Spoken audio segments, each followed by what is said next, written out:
right now not on a good term. Their relationship has fallen apart, but we do not know the whole truth. Today's video, I will share with you something that will shock you. Before I do that, if you're not subscribed to my channel, consider subscribing because you don't want to miss out on all of these updates, the details that I have, and you will not find it anywhere else. So again, consider subscribing. Follow this page on Facebook too. Now let's actually share with you this particular piece, and then I'll break it down for you more.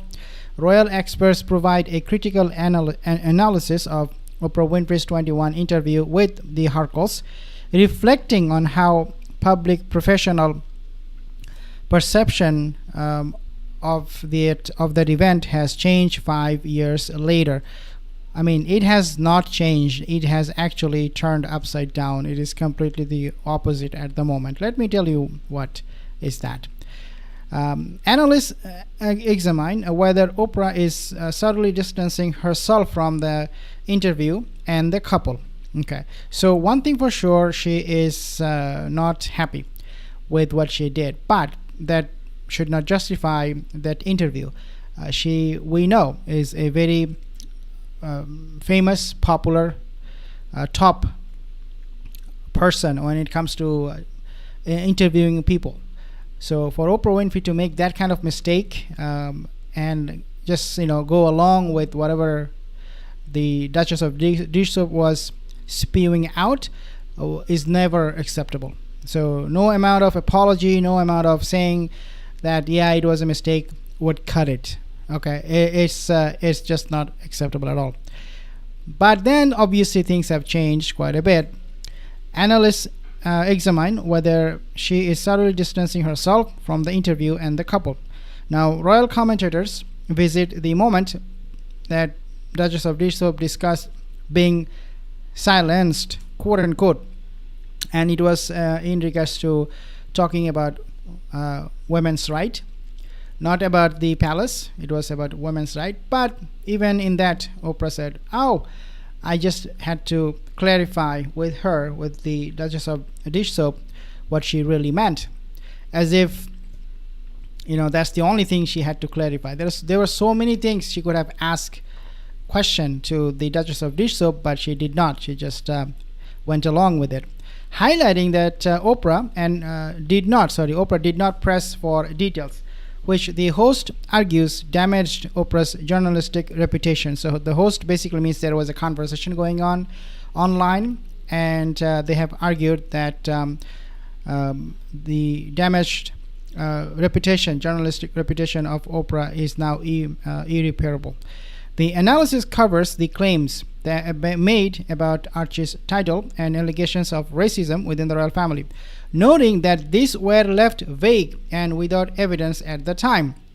Of course, one of the big qualms, or one of the big problems that a lot of people noticed during that interview with the Duchess of Dishsoap, was the fact that she was willing to verify a few things here and there, but when it comes to accusing him of the monarchy, Oprah was 100% sure. There was no clarification needed from the Duchess of Dishsoap, because Oprah understood that she was trying to say that the monarchy is racist, and Oprah was fine with it. She did not confront her.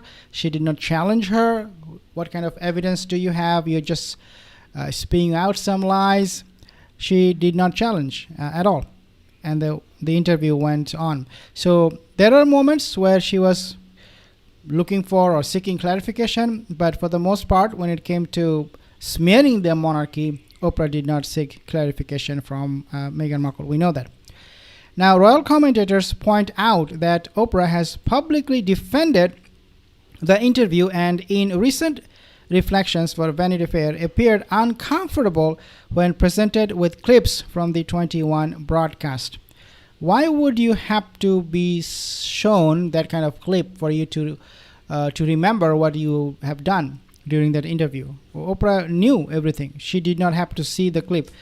What she could have done is voluntarily come out and say that all of these things she talked about was lies, did not provide any evidence. These are just her own experience, own thoughts, own opinion.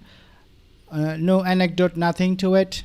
There was nothing going on. She did not provide even an iota of evidence, but she did not do that. Oprah didn't do that. Now she had to be shown those clips. Unbelievable. Insiders also point out that Oprah was approached by Meghan for another interview through Archwell, but the plan was cancelled after Oprah rejected the offer. In other words, what we understand is that she is done with her, for now at least. Okay, this is why perhaps you don't see her with the Duchess of Dish Soap in public anymore. And the reason I think she elaborated on that particular clip about silence or silenced was to show Duchess of Dish Soap that she has moved on, and that there is going to be absolutely no way she will do another tell-all interview. That was the message she sent, Oprah, to Duchess of Dish Soap. Because even though she was shown that clip, particular moment, which a lot of people believe triggered Oprah to speak out, to clarify the whole thing, but I believe there is more to it. Oprah intentionally asked this Vanity Fair interviewer to play their clip so that she could show Meghan that she has moved on from her and that she is distancing, and no new tell-all interview will take place, at least again for now. We do not know about the future. Oprah might need money. Maybe she needs more ratings, and she might sit with Meghan again. We do not know. But for now, no. Big no.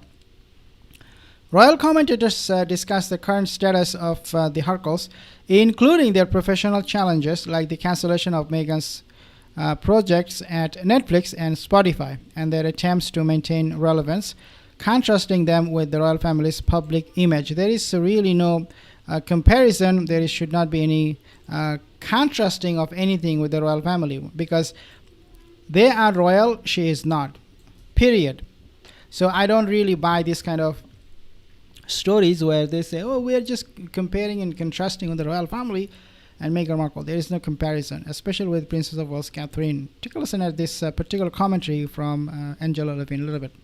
And it just is because Harry wanted to make sure that they did what he wanted.